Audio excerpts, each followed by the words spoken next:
Going to get started.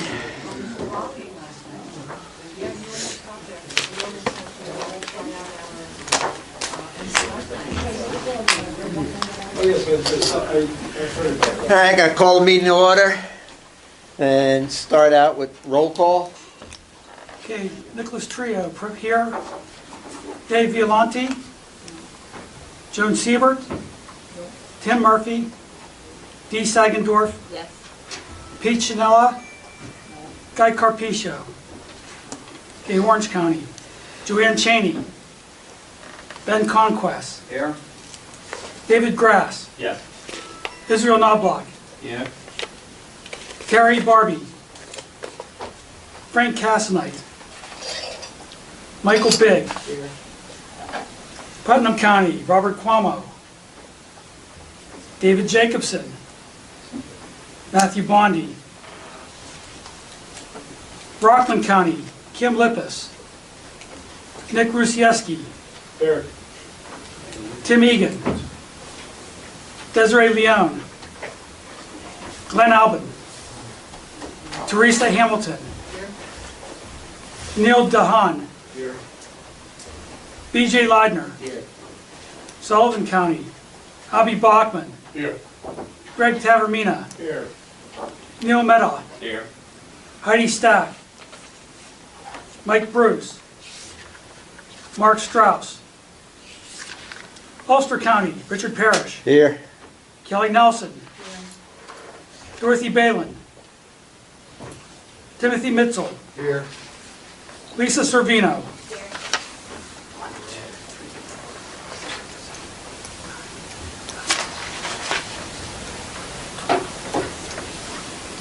We have 17 present. That's a quorum? I don't know what a Bottom corner, left-hand corner. quorum's 13, so we're good. Okay. Rich, I'm here. I'm sorry. Frank Cassidy, Orange County. I'm walking. Ah! I apologize. So we're at 18 then. Good. All right, minutes were distributed. Any additions or corrections to the minutes as distributed? If not, I've got two. One on page 24, line 24. And I'm going to read this because Bill and I can't understand, we think what it's saying, but tied to that, they also said that the regional faculty program coordinators would no longer need approval from the local HVREMSCO because those personnel are going to be state physicians. Now, we're not going to be state physicians, but are we going to be, is that a state position? Does anybody remember? I thought with the discussion was a position. Position. As well, but Yeah, and that's what they're talking about, is would making think so. the regional faculty and program coordinators employees of the state. So, recommend changing that to position. And then on page 43, line 19, it should be, it currently states, let the agency pull it out. It should be, let the agency fill it out. It's talking about filling out a form.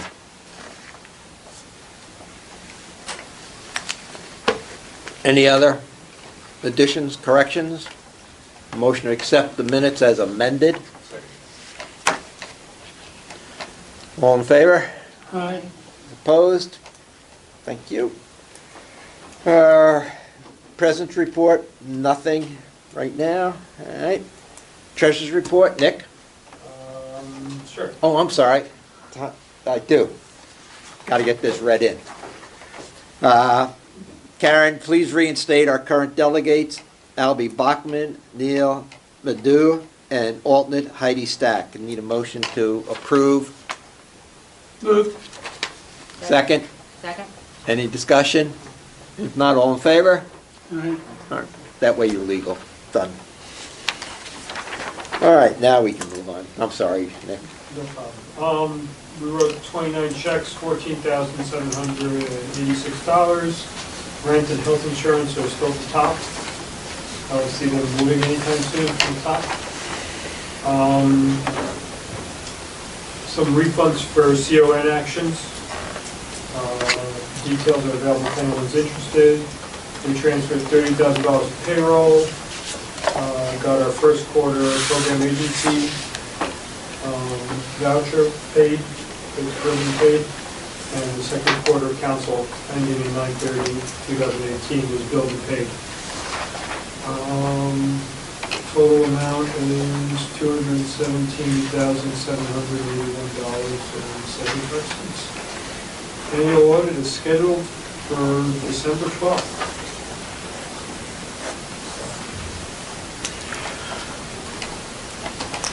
Any questions of the treasurer?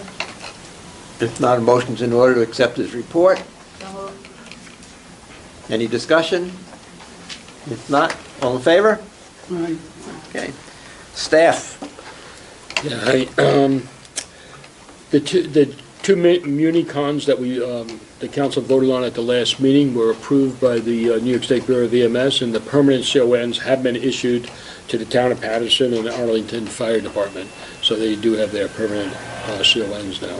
That was Town of Patterson and Arlington Fire. Arlington Park. Yeah, both of them have improved and certificates have been issued. The New Windsor expansion that we voted on a while back into Cornwall was appealed, and it's been submitted to the New York State ALJ's office. Well, no, it hasn't been submitted yet. It will be submitted by the end of the year, and this is the third case submitted by them, so they do them in sequential order. So the Bureau of EMS is saying that it might not hear any results until the summer of 2019. So we'll have to see. I'd like to thank the Transportation Committee for all the time and commitment that they had this year in CON actions, because it was a lot more than we ever had before. We had 5 of them this year, and I think we probably had 5 of them in the last 10 years. So it was a lot of work for them. As Nick said, the first quarter program agency and second quarter council deliverables were submitted, and the vouchers were paid.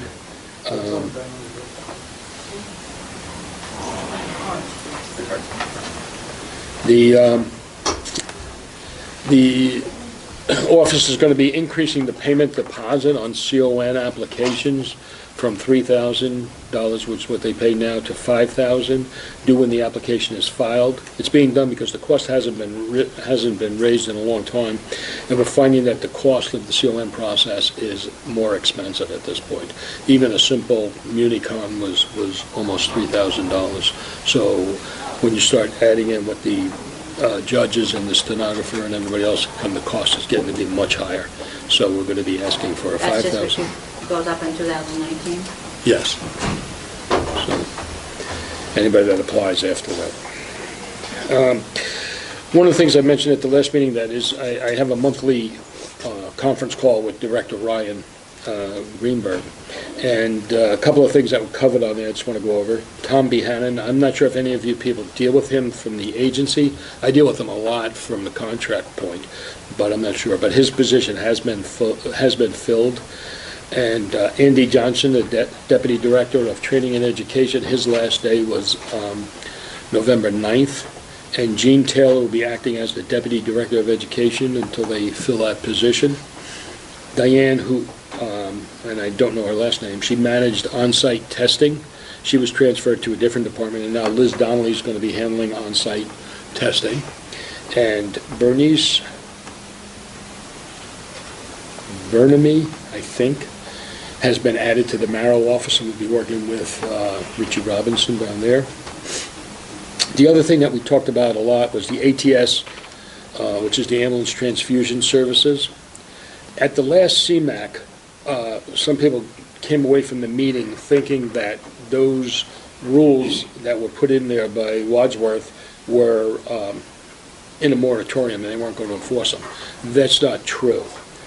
What it was is the CMAC voted to send a letter to the commissioner asking for the moratorium, but the commissioner has not acted on that. So ATS, all the rules are still in place as of right now.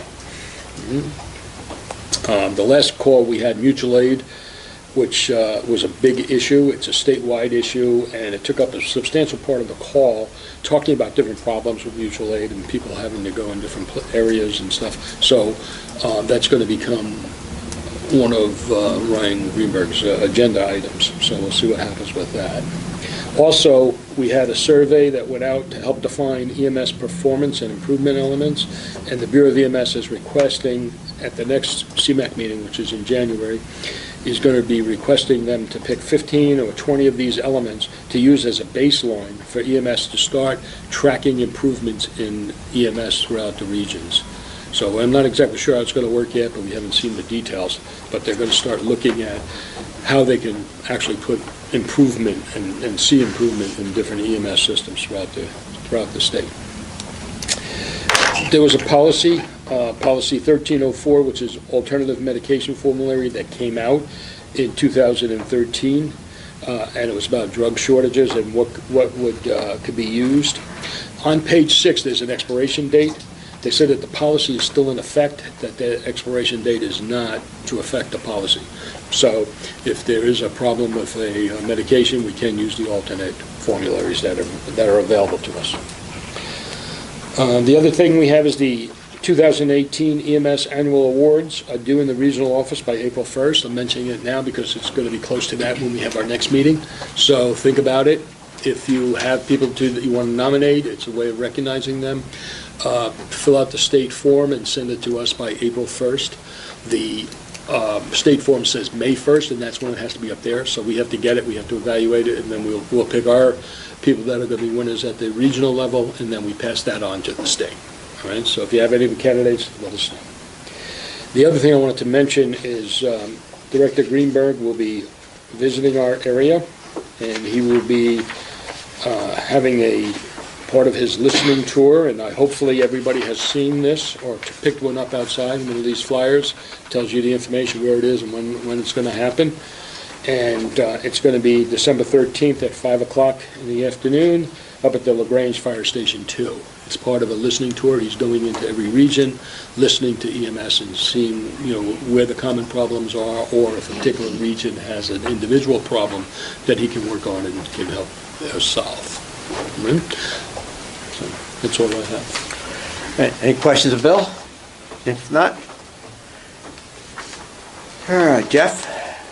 The migration to NEMSIS 3.4 and the New State Bridge is ongoing.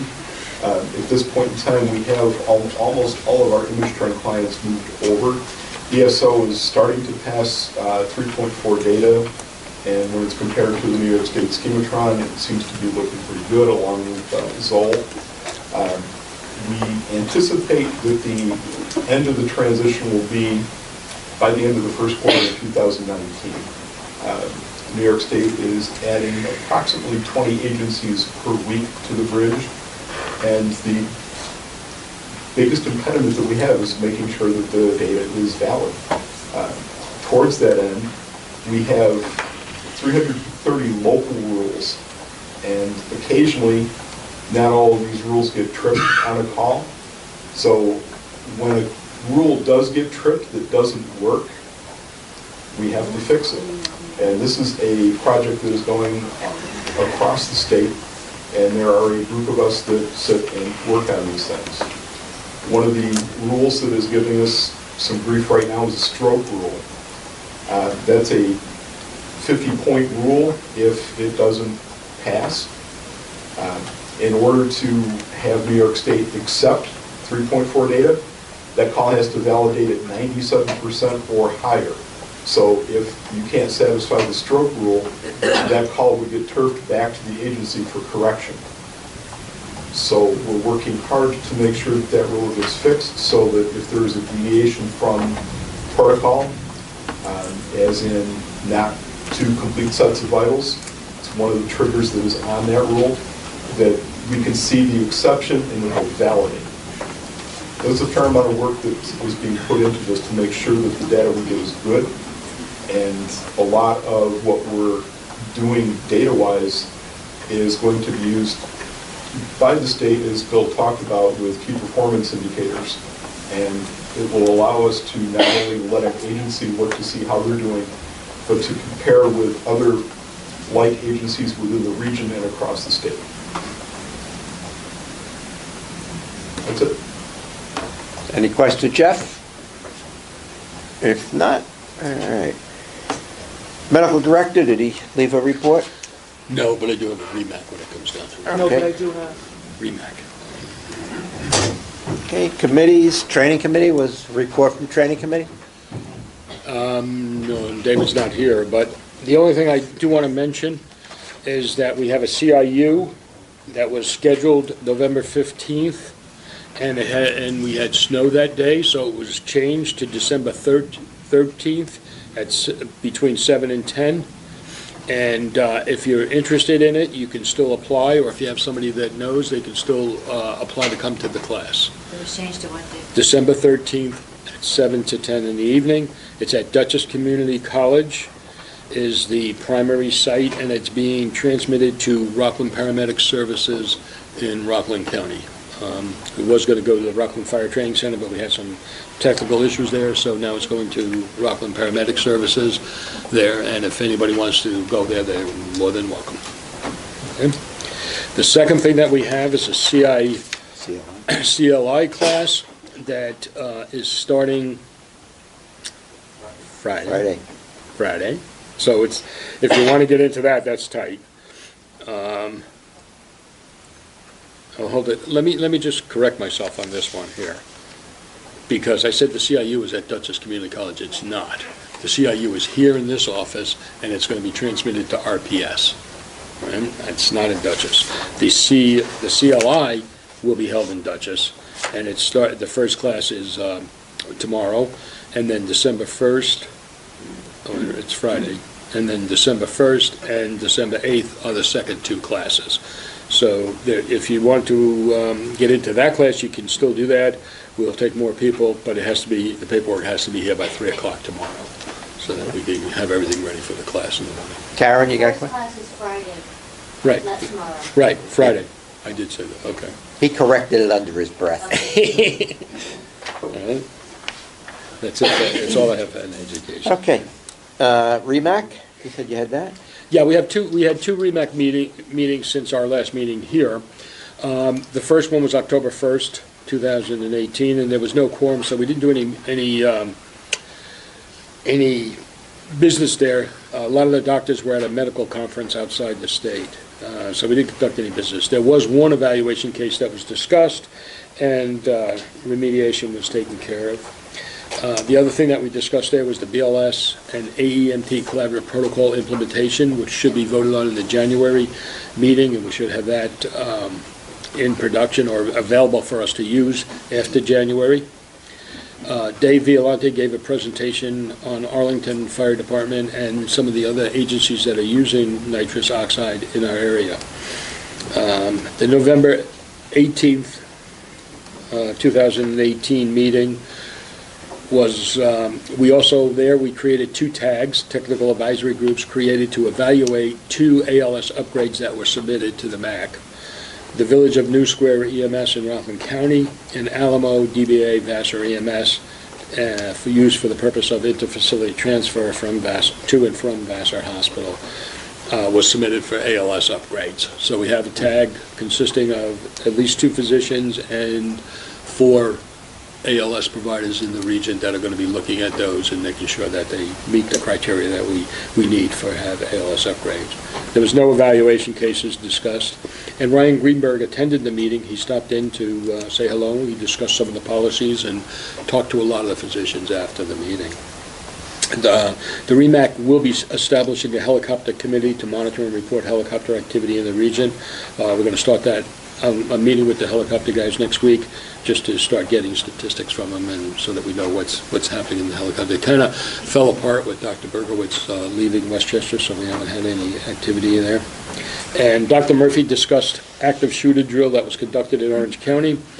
There was a lot of discussion on different drills that happened, but Michael Bedinati out of LaGrange Fire recommended that all EMS agencies review a short FBI video called The Coming Storm. It shows active shooter situation, how an active shooter situation can occur in any community, and how the teams have to be integrated to work together to be able to handle the problem successfully. I did review it. It was a very interesting video. They did a nice job in simulating what would happen in a active shooter situation, and it showed how everybody worked together and was successful, would be successful in doing it. Go ahead and read that. Right. On the BLS protocols, there was a 3-hour conference call last Wednesday addressing the comments. You know, we were asked to send it back out for comments for a certain agency, and we got over 80 comments and went through the BLS protocols. And I adopted some of them and, you know, felt others didn't belong there. So hopefully when we present it again in January at the state, it'll move forward. Any questions of Bill on his report, the REMAC? If not, Transportation Committee, anything from Glenn? Nothing? All right. Public information, Desiree? Nothing? No. We'll get this done before Bobby gets over the bridge. Policy and procedures, Greg? Nothing to report, sir. Albie? Hey. Okay. Bylaws and legislation. At our last meeting, we discussed having a legislative breakfast. At the last United New York Ambulance Network meeting, the lobbyists discussed the change in our legislature in Albany. We had much support from many of the senators, Republican senators, on many of the fights that we have in EMS at that level, which is basically the same level here. But as we all know, the Democrats have taken over the Assembly, and that which they always had, and the Democrats have taken over the Senate right now. And we've never had really that much support from the legislature, EMS-wise, on the left. So, with that, I would propose that if we have a legislative breakfast, which I think is a very good idea, that we let the new chambers get settled and propose having a legislative breakfast in the month of March. I say March because Onion, United New York Ambulance Network, has their lobby day in May, late May.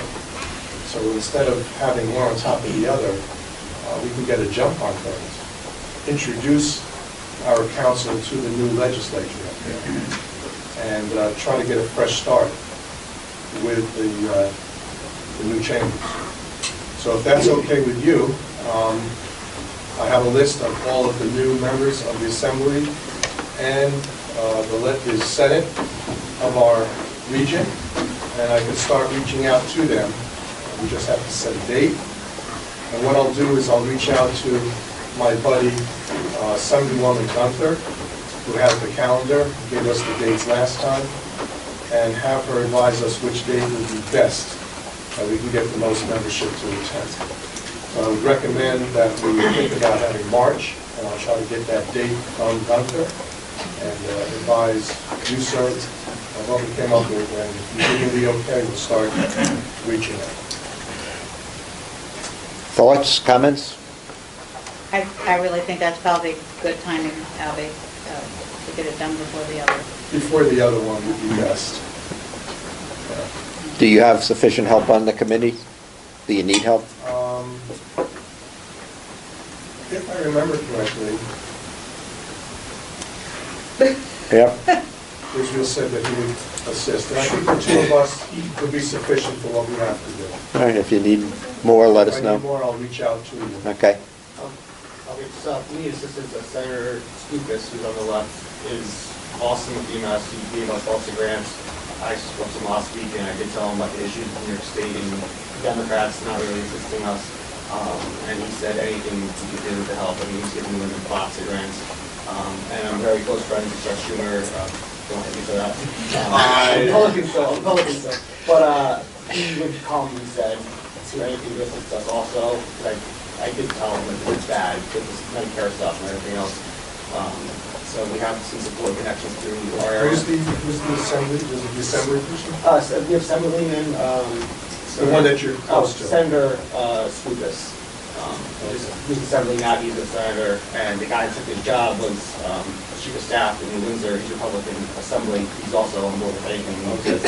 Those guys are public roughly now. So if you don't mind, I'm going to include you, Yeah, I'll get some. okay? Because it will take a little work just to reach out. Yeah. As far as Schumer is concerned, How can we get the state Democratic guy to come to this meeting? And they're not coming, Yeah. the Democratic state senator to come. my court reporter is going to scream because we're talking at the same time. We have to confine it to our region. So Schumer being senator of the state really doesn't help us at this time. That's federal level. I understand, but you can get some of the Democratic state senators to show up to it instead. Okay. That's helpful. We'll discuss that between now and then, the three of us, and see what will be most helpful. But the demographics have changed with the Democrats taking over, and the support has changed. So if we can get them to listen to us and help us, that would be wonderful. The good Republican that you can contact is Sue Serino from the other side of the river. She's really very good, and I will also let her know that it's coming up. Okay. We will be reaching out to all of the assembly and senators in our district. And I'll reach out also to our new congressman. Period. Okay. Anything else? Not legislatively, on old business yet. Okay. EPCR, no report. Community paramedicine, any updates on that? Nothing? Nothing. You got here just in time to adjourn, so. I'm good with it. State EMS Council, there was no meeting. The next meeting's in January, so nothing to report on that. Old business. The transfer of internal funds policy, Nick? I have a question for you. I'll bring one up for January. Awards Committee, written policy and procedure. Karen, you're working on that? I'm trying to get Kim to help. Kim? Okay. And we took care of the expiring delegates, so you got anything else, Albie, under old business? I do. To take us back to the TAG Committee on Mutual Aid. If you remember the last time I had spoken, I told you that I was not going to make a report until we get the legal opinion from counsel at EMS. His name is Mr. Tardy. I've been after him for that legal opinion now for over a year. In the month of September, at the United New York Ambulance Network meeting, Mr. Greenberg attended, and he and I spoke for about a half hour on the plight that we have on mutual aid. I gave him the history, that we had a couple of meetings with all of the EMS coordinators. We reached out to the 911 coordinators as well. A few of them did attend, to discuss DOH Policy 12-06. He was well aware, as you mentioned in your opening remarks. He did tell me that he was going to be traveling around the state of New York, and that this will be coming up at the state level also, as you mentioned.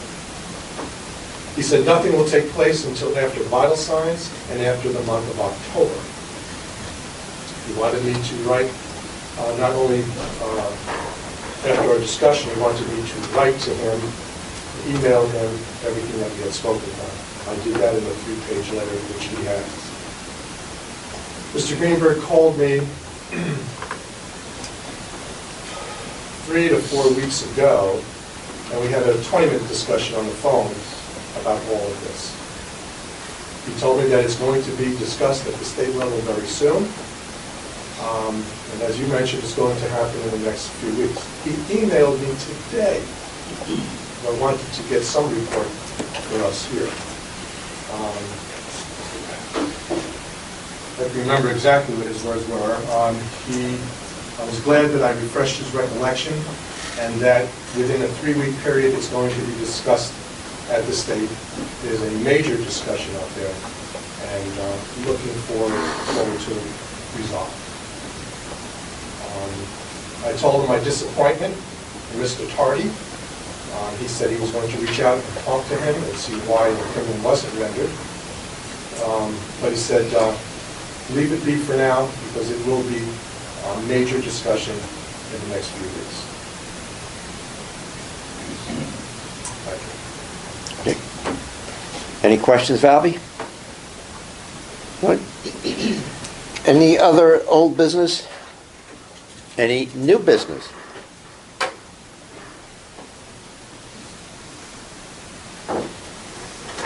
Wow. Move to adjourn? Huh? You weren't Move to kidding. adjourn? No, that's Rob's job. Oh, Rob, I'm sorry. You ready? Yeah. Motion to adjourn. Second. That was my big action for this meeting. Glad you could make it. We had to just be